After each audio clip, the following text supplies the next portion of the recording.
Hi everyone, welcome to episode 9 of my RollerCoaster Tycoon Deluxe build series. This episode will focus on Dinky Park, which is one of my favorite parks. It's fairly challenging. I would say this is the first challenging scenario to my play style, as there really isn't a lot of wiggle room in terms of build. I mean, like I could just build random rides, anywhere, but I did want to sort of organize the park between two different themes, as you get the fantasy theme and you get the sort of like space Martian theme in this one, which is pretty cool, and I really wanted to make use of those. But I also wanted the rides to sort of, fit with those themes. So I had to maximize research. I didn't want to build things like in the fantasy area that would be better suited in the space area. Um, so that did make it a little bit more challenging, having additional restrictions on what I was doing. Though I am pretty happy with the end result. I would say that the end result is pretty good. It's more or less what I was going for. Maybe a few differences in the end in terms of the layout, but overall, it's more or less what I was shooting for. So I hope you enjoy this particular build, as I think it's pretty cool. To begin with the park building here, I wanted to sort of get everything nicely running. I let the park sort of stabilize a lot at the beginning. I didn't want to build a whole lot and just let the guests sort of cap out while producing some income. I, paid off the loan pretty much right away. I didn't use loans very much at all in this one. In fact, money gathering in this one was really not challenging at all. It was more getting the layout and rides done within a reasonable time that would allow me to build what I wanted, how I wanted, within the 2 years that you need to reach the 10,000 in park value. This means that ride depreciation is the most challenging aspect of this park, and overcoming it within the 2 years can be pretty challenging. I did find it to be a little bit of a struggle overall. I was pretty close. I wasn't over by a whole lot, but it was fairly comfortable, especially with the addition of the shuttle loop, just to ensure that I stay over.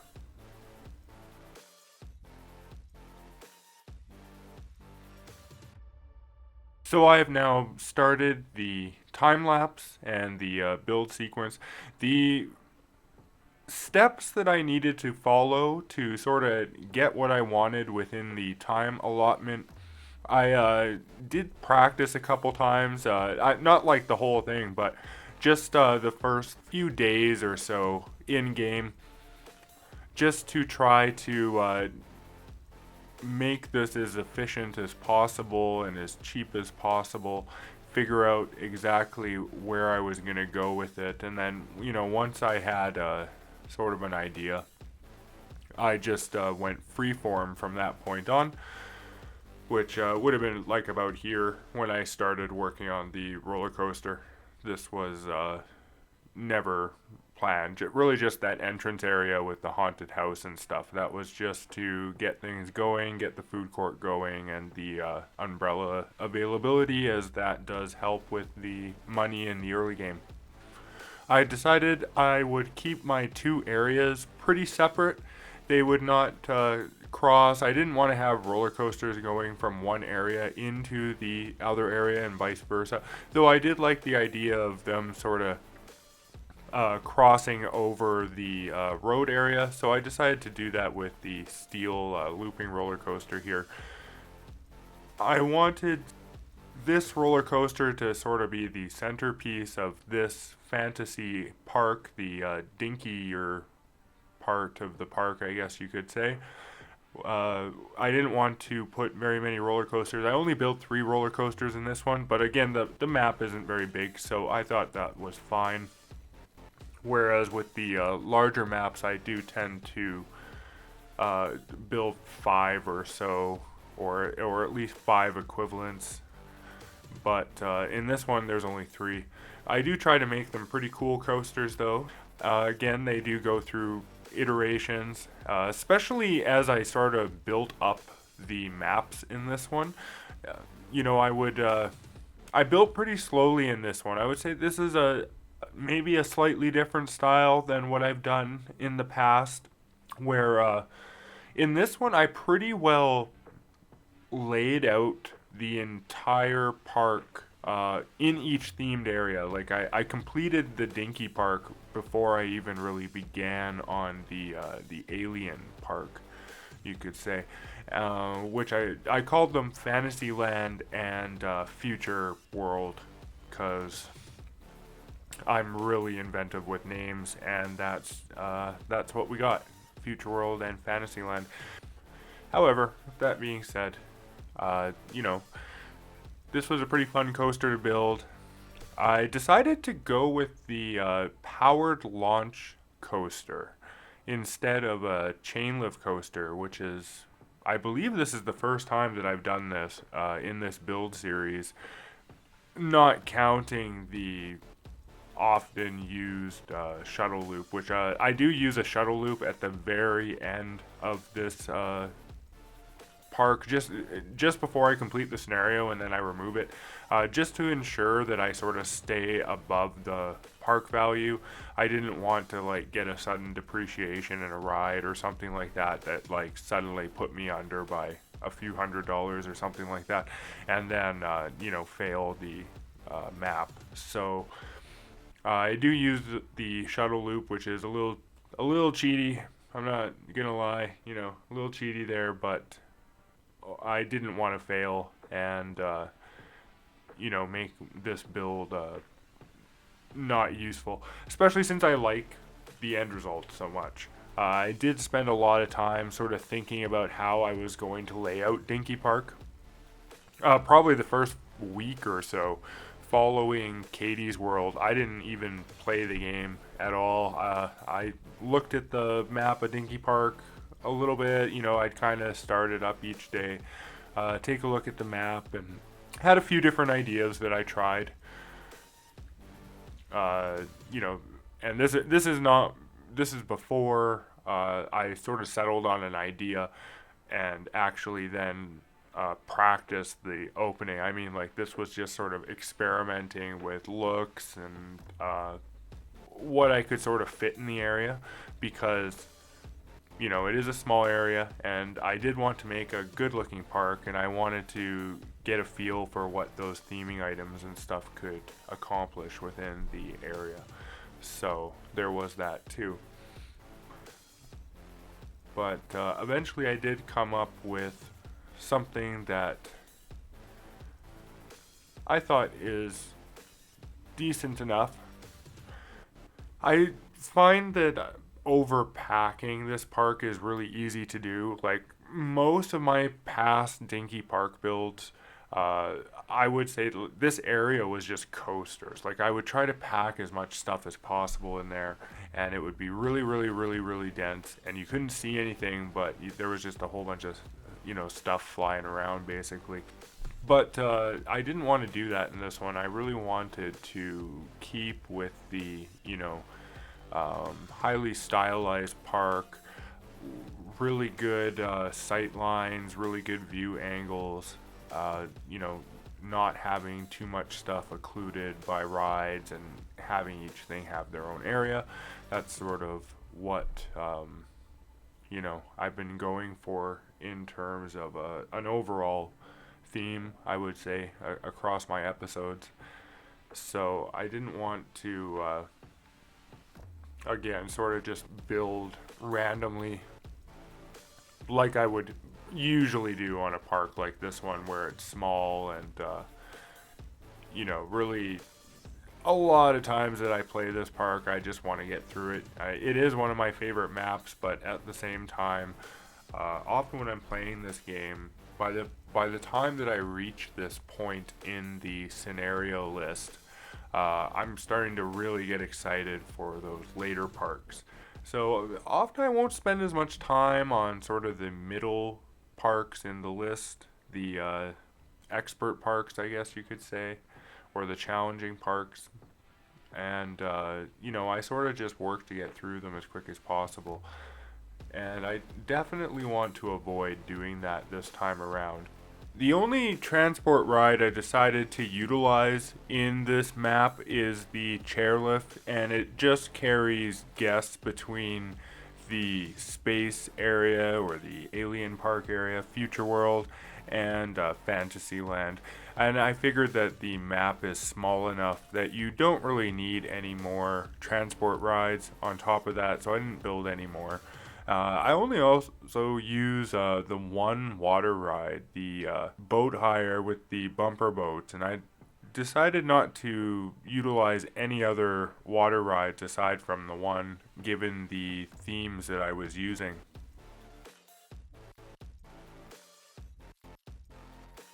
Alright, here we go. We've got the shuttle loop, which, right before I passed it, which I was well over the 10,000 with 11,000 there, around 11,000. And so there we go. The scenario is passed, and I immediately got rid of that shuttle loop because it was not what I wanted there whatsoever. And now I could start building out my space area. And this area, oh, I am so excited to build something different in this game. Let me tell you, I was thinking about what this was going to look like the whole time that I was building the first area. In fact, I almost made the first area, the space area, because I was so excited to build something different. But I held off. I gathered my patience and waited. Decided to put the fantasy theme in the Dinky Park area since it had been used before in Bumbley Beach. And so that was how that turned out. Finally, I get to theming here, as I didn't want to do any theming, as the 2 years is very, very, very tight. I mean, I did place a couple sort of like identifier theming, painting like a couple tiles here and there. But for the most part, I didn't do any theming. And usually when I do stuff like that, like if you see me like just paint something randomly in the middle of nowhere and then not touch anything else, it's probably because I was about to quit the game and go do something else, and I needed to put something there to remind me what I was doing. So if you see me do things like that, it's sort of a way for me to jog my memory about what I was thinking about at the time that I did that. So then when I restart the game, which could be like the next day or even 2 days later or something like that, right? You have to keep in mind that these videos are taken over a number of different play sittings and then chopped up to just the build and nothing else, and then put all together. So it looks like one seamless build for the most part, but it is not. So yeah, when I do things like that, that's probably what happened. Or if you see me like open up and close the dialogues like a few times, like just randomly for no reason, it's probably because that was from different cuts at different times that I did that, and they just end up all smushed together. You do get the Mine Town theme in this map as well, which I used it a little bit around the haunted house and, to sort of accent in different areas, but I didn't use it very often. I decided to stick completely with the fantasy theme and the space theme on this one. Mostly just because it's so rare that I've gotten them this far that may as well make maximum use of them while I can.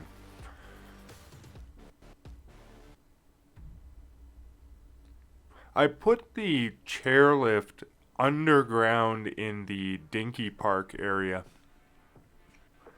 mostly to keep the station underground. I didn't want to have another station sort of up above in any area, and I couldn't really come up with a way to put an above ground station or something that would look good and also allow me to do the other things that I wanted to do. So I decided to sort of stick the station, below ground, although it's still sort of like on the edge or whatever, but it's partially underground and partially below ground, but it's below the highest point of the ground, and it allowed me to put the chairlift almost entirely underground in the Dinky Park area, coming out under the observation tower, which allowed me to, really keep this area nice and open and more or less just have the roller coaster as the only tracked ride in the area. I was debating putting a car ride in this map, but if I did do it, it was going to be the cat one, and I wanted to put in the fantasy area, but I just couldn't come up with an area where I felt I could put another station without really causing things to become too cluttered. So I decided to not put the car ride and just avoid it and focus most of my attention on the space area. That was really where I wanted to put a lot of my effort once I sort of closed this area off. So around the ship, I just put some trees and things. I didn't want to develop that hill into more buildings or anything. I thought that it was sort of good enough as is, and with the roller coaster in the area, it made a little bit more sense, and then with the observation tower kind of at the edge of the Fantasyland area, I thought that was pretty good. Well, and with the Ferris wheel there, I thought that was enough in that area. You'll also notice that I didn't move any of the existing rides, and that's also unusual for me on this park. Is usually this is one of the parks where if I'm just playing kind of to play through the scenarios and pass the scenarios, I will delete the rides on this one, as they're all like just small flat rides anyway, and I probably want to design the park how I want to design it. But I thought it would be an interesting challenge to keep them and still try to pull off what it was that I wanted to pull off.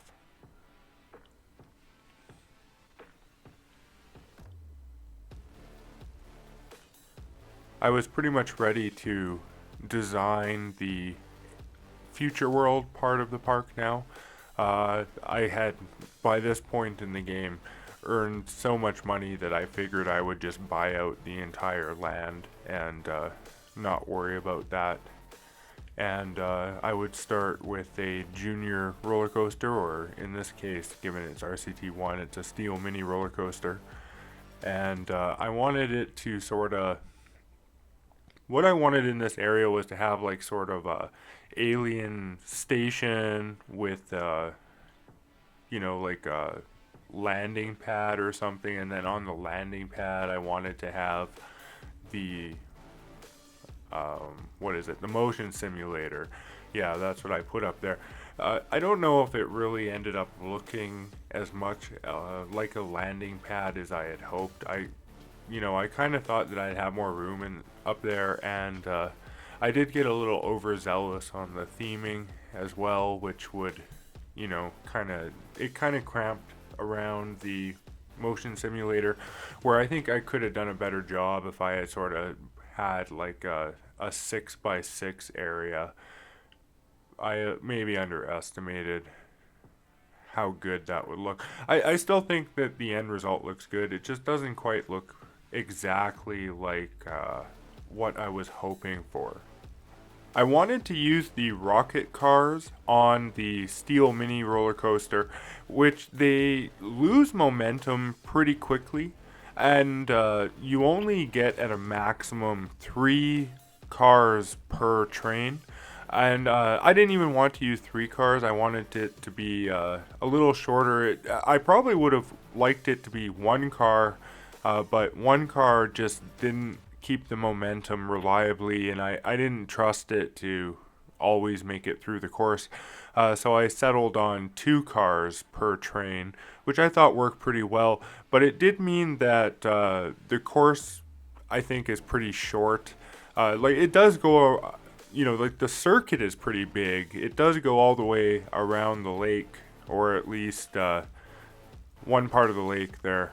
But in terms of everything that it does, it's really only got the 2 helixes, and then it's on its way back to the station. But by the time it gets to the station, it really does lose most of its momentum. So, it was sort of the best I could do. But I then decided I would want to make a drop coaster. And I wanted the drop coaster to go down through the food court. I thought that would be a pretty cool effect. And so that's what I started building here now. I also wanted another alien space station. I wanted this area to be fairly developed in comparison to the other areas of the park, especially this hill area. I wanted it to look sort of very catwalky, very factory-ish, but future factory-ish. I also put guns on everything because there's those alien guns, so I put the guns on everything. Everything's got to have guns. And yeah, so I started building the drop coaster and put it down through the food court. This was one that at first I just wanted to see how much momentum I would have following the second large drop there. I knew I would have quite a bit of momentum. I just wanted to see how much more I could do with the course, as really I wanted to fill the whole area, and it did turn out that I had a lot of momentum. And so I got to do my second idea where there would be a second drop weight thing here that would go through the helixes, and I wanted to time the train so that the train would basically circle the helix at the same time that the train ahead of it was, waiting, basically. I thought that would be pretty neat, so that was what I attempted to pull off, and it worked perfectly, actually. The number of trains and the spacing and everything just works perfectly, and with the length of the track too. The length of the track is almost perfect to have all of the trains perfectly synchronized and continuous and perfectly timed. I think the last train is maybe off by a couple seconds, where there's one train every once in a while that doesn't get the perfectly timed helix of the other train, but it's 90% happens. So I thought that was pretty cool. At first I was going to put the path through the building, but I decided that it might be a little bit more interesting if I kept it on top of the building. The area I wanted to be fairly industrial, catwalky, and I was going to put a space shot in that area as well as the gravitron. I then wanted the paths to come around and loop back to the main path that I had underground there. And that would pretty much complete the layout of the park. And from this point forward, it would just be a matter of filling in the dead areas, the areas that required more rides. Off in the far area of the park, I wanted to put the volcano scenery set, which I thought was pretty neat. Having it out in the middle of there. Overall, I really like the alien set, actually. I think that the path style of the sort of more grid style supports the larger ones, the same ones that are on the chairlift, are the ones that are on these like sort of space paths, and I think they look really good with all of the various scenery, and then the land tile and the cool just assets that you get, like the space station and the volcano and the little alien guns, and the variety on the space set I think is actually maybe is better than the Minetown one, because the Minetown one has like really nice general stuff, but aside from like sort of, you know, a bunch of different barrels, there isn't a whole lot in terms of actual variety. Like, you can make really nice looking sets with it, but they're all sort of the same looking sets. Whereas the space one is just, you know, like I'm able to create these space stations, and then the volcano thing out in the middle of nowhere, and then putting guns everywhere, and then the fact that you get a, you know, land tile with it, which this map is actually pretty unique in as well, in that way that by getting both the fantasy and the space themes, you get 2 additional terrain tile types on this one, which is pretty cool. You know, you get the checkered one from the fantasy one, which I make use of in the you know, smaller Fantasyland area there. I think it looks really good. I also use it later on. I decided that I would use it as the sort of path border in the space stations as well. And then you also get the sort of like Martian you know, surface, which looks really good, especially paired with like dirt and the sort of coal, or I don't know, rock, the black surface for dithering, which is what I ended up doing. And overall, I think it just really unique in comparison to the other park builds. Though, of course, the screenshot that I end up taking looks pretty close to Dinky Park, I guess, because just due to the fantasy theme. But yeah, once you actually get into the park here, you know, it's pretty different from what I've done before, I think.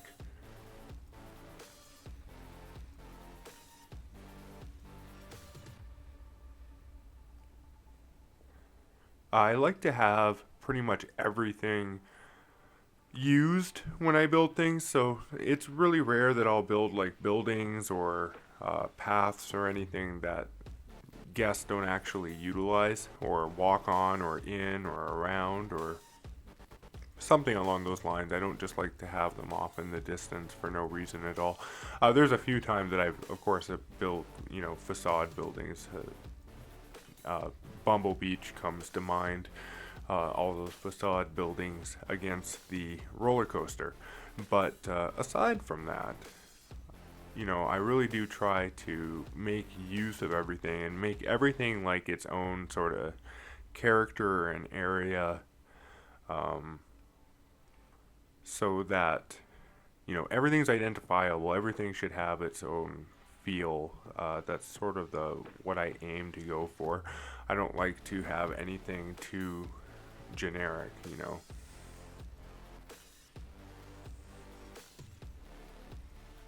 Like any individual park, you should be able to look at any individual part of the park. Like if I took a screenshot of any part of the park, you should be able to look at that part of the park and instantly know which part of the park it is, and not have to wonder, you know, because it looks so similar to other parts of the park.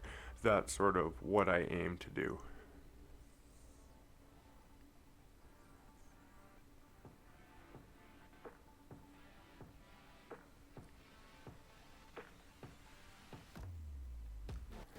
You can see the spaceport there. Like I said, I don't know if I really pulled that one off. That might be a fail. I'm not sure. But I mean, it does look cool, especially with the little alien I don't know, what is that, like a satellite dish scanner thing? I don't know. Like it does look neat. And later on, I did add some more stuff. Like I said, I did end up crowding it quite a bit. But yeah, I don't know if it really looks like a spaceport, though. It kind of looks more like it's just, I don't know, there, like on top of a building or something. The building doesn't look like a spaceport. I really needed to have like fences around it and an open area and a one tile around the motion simulator so that the motion simulator was centered. There would be a tile all around it with like some fences and stuff, and then it would pull off the landing pad thing, and that might even be like one case where I would use paths to go around the motion simulator that may not necessarily get walked on by anyone other than staff. I would still keep them connected to the main path network, but I'd probably block them off for everyone except staff, just so that I could like extend the platform around the motion simulator and not have it, you know, completely on the ground and have some of it like off the ground and hovering above something else. I think that would be pretty cool. That was kind of what I really wanted to do. I just didn't have the space for it in that corner. But hopefully I'll get the space theme again here. I'll need to look up at the coming scenarios and see if I get it again. And whatever one I get it in, maybe I'll plan for something a little bit more substantial in terms of space station stuff.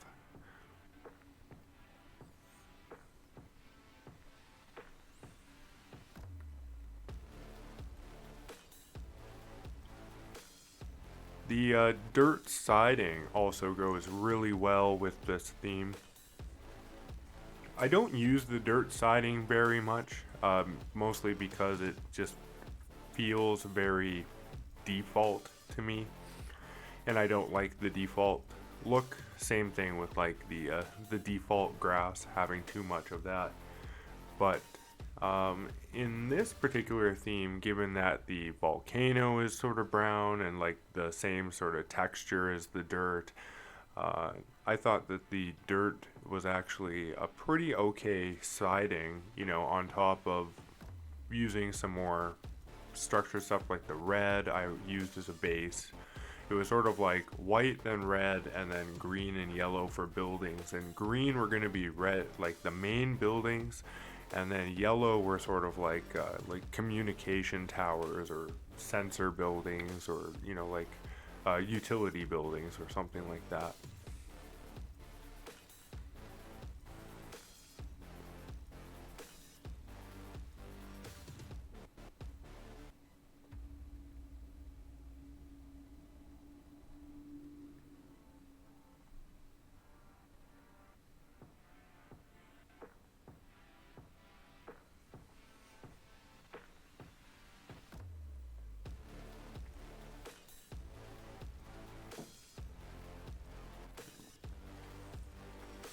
I wanted to have a lot more over here as well, more sensor buildings, more, you know, space buildings. I wanted it to be denser than the other side of Future World. So I left it to last to sort of see what I was working with. Plus I wanted to, you know, have pretty much everything unlocked and all the money in the world to do it with, which in this map, oh, making money was so easy. It was so nice. I just basically could just build to my heart's content. I had no monetary limitations whatsoever in this map. It was great.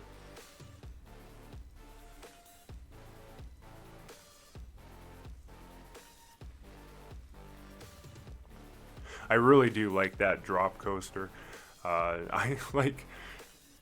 I pretty much just sat there and watched it for like a good 15 minutes when after I had built it. I rolled up a joint and I smoked a whole joint and just watched it do its like synchronized dropping, and then the helix, and then the dropping. Yeah, really good. I had a lot of fun with that. it's going to be fun to work with in the music outro portion of this, which I haven't done yet. If you've ever wondered the order that I construct these videos in, it usually goes something like this, where I'll play the game and then I rip out all the footage I want, and then I'll construct the time-lapse video, and then I do a voiceover to the time-lapse video, which is sort of done in a reactionary format. I don't script any of this. I just sort of watch my video and comment on what I'm thinking at the time that I was building it. And so I just, whatever I'm saying is really just whatever I think at the time that I'm watching the point in the video that you're watching right now.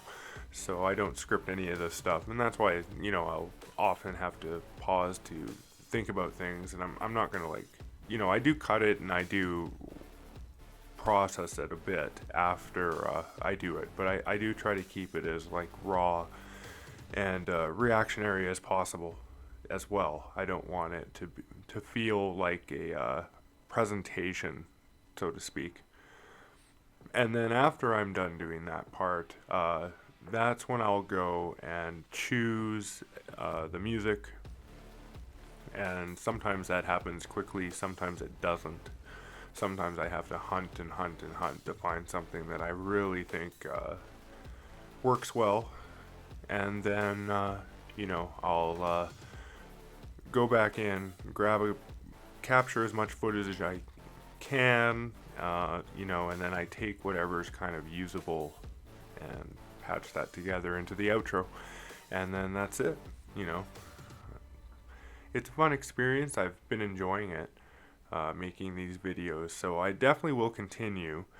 As I mentioned in my last video, I did start a new job, and it has taken a fair amount of time from my schedule, which was sort of what I said would happen, very predictable, but once I sort of get a feel for how my day progresses and stuff, and I sort of get into a flow, I should be able to spend more time building parks than I have been able to, and get back into some sort of a flow regarding video editing and all that stuff.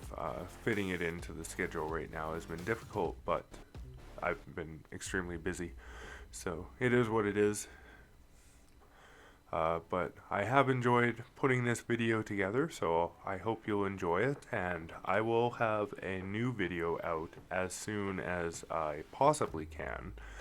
But again, no guarantees on when that'll be or whatever. Could be a week, 2 weeks, possibly even a month. I really don't know. It depends how long it takes me to play through the map and then video edit the footage. So, stick with me though. I will be continuing to produce these despite going back to work. Pretty much just finishing up now. I left this little island, I don't know, when I was theming the area and I saw that area with that single tree, because I had removed every single tree in the part of the map, right? I was I'll keep it. It'll be a green sanctuary, a reminder of what used to be. I thought that was fitting, and it worked pretty good because it's really small. So I hope you've enjoyed this build, and here is the end result.